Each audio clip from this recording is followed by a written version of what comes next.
मित्रों, आप सभी जानते हैं अहंकार मनुष्य का सबसे बड़ा शत्रु है। मनुष्य कितनी भी ऊंचाई पर पहुंच जाए, उसे अहंकार नहीं करना चाहिए।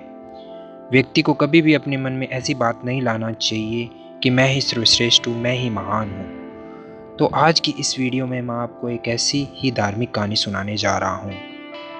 वीडियो शुरू करने से पहले यदि आपने इस चैनल को सब्सक्राइब नहीं किया है तो सब्सक्राइब करें। तो चलिए शुरू करते हैं। एक बार नारद मुनि ने भगवान विष्णु जी से पूछा, हे भगवान, आपका इस समय सबसे प्रिय भगत कौन है? अब विष्णु तो भगवान है, सो झट से समझ गए अपने भगत नारद मुनि की बात और मुस्कुरा कर बोले, मेरा सबसे प्रिय भगत उस गांव का एक मामूली किसान है। यह सुनकर नारद मुनि थोड़ा निराश हुए और फिर एक प्रश्न किया, हे भगवान, आपका बड़ा भगत तो मैं हूँ, तो फिर सबसे प्रिय क्यों नहीं? भगवान विष्णु जी ने नारद मुनि जी से कहा, इसका जवाब तो तुम खुद ही दोगे। जाओ, एक दिन उसके घर रहो और फिर सारी बात मुझे बताना।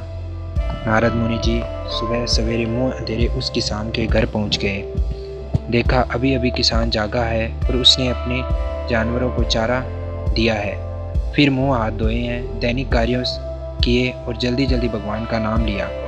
रूखी सूखी रोटी खाकर जल्दी जल्दी अपने खेतों पर चला गया।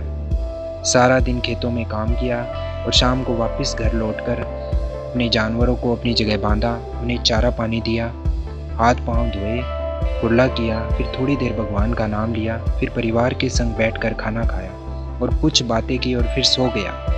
अब सारा दिन यह सब देखकर नारद मुनि ने भगवान विष्णु के पास वापस आए और बोले, भगवान, मैं आज सारा दिन उस किसान के संग रहा, लेकिन वो तो ढंग से आपका नाम भी नहीं ले सकता।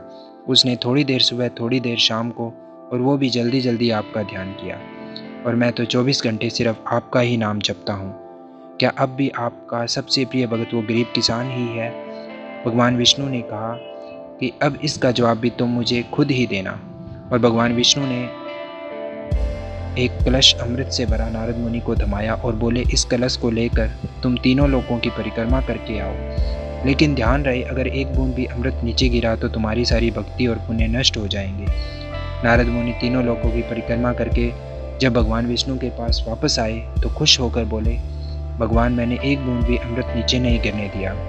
विष्णु भगवान ने पूछा, और इसे दोहराना तुमने मेरा नाम कितनी बार लिया, मेरा स्मरण कितनी बार किया? तो नारद बोले, अरे भगवान जी, मेरा तो सारा ध्यान इस अमृत पर था, फिर आपका ध्यान कैसे करता? भगवान विष्णु ने कहा, हे नारद, देखो उस किसान को वो अपना कर्म करते हुए भी नियमित रूप से मेरा स्मरण करता है, क्योंकि जो अपना कर्म करते हुए भी मेरा जाप करे वो ही मेरा सबसे प्रिय भगत है। तुम तो सारा दिन खाली बैठे ही जाप करते हो, जब तुम्हें कर्म दिया तो मेरे लिए तुम्हारे पास समय ही नहीं था। तो नारद मुनि सब समझ गए और भगवान के चरण पकड़कर बोले, हे भगवान, आपने मेरा अहंकार तोड़ दिया, आप धन्य हैं। मित्रों, अगर आपको ये कहानी अच्छी लगी है तो इसे लाइक और शेयर जरूर करें और अपने विचार कमेंट बॉक्स में जरूर बताएं। धन्यवाद।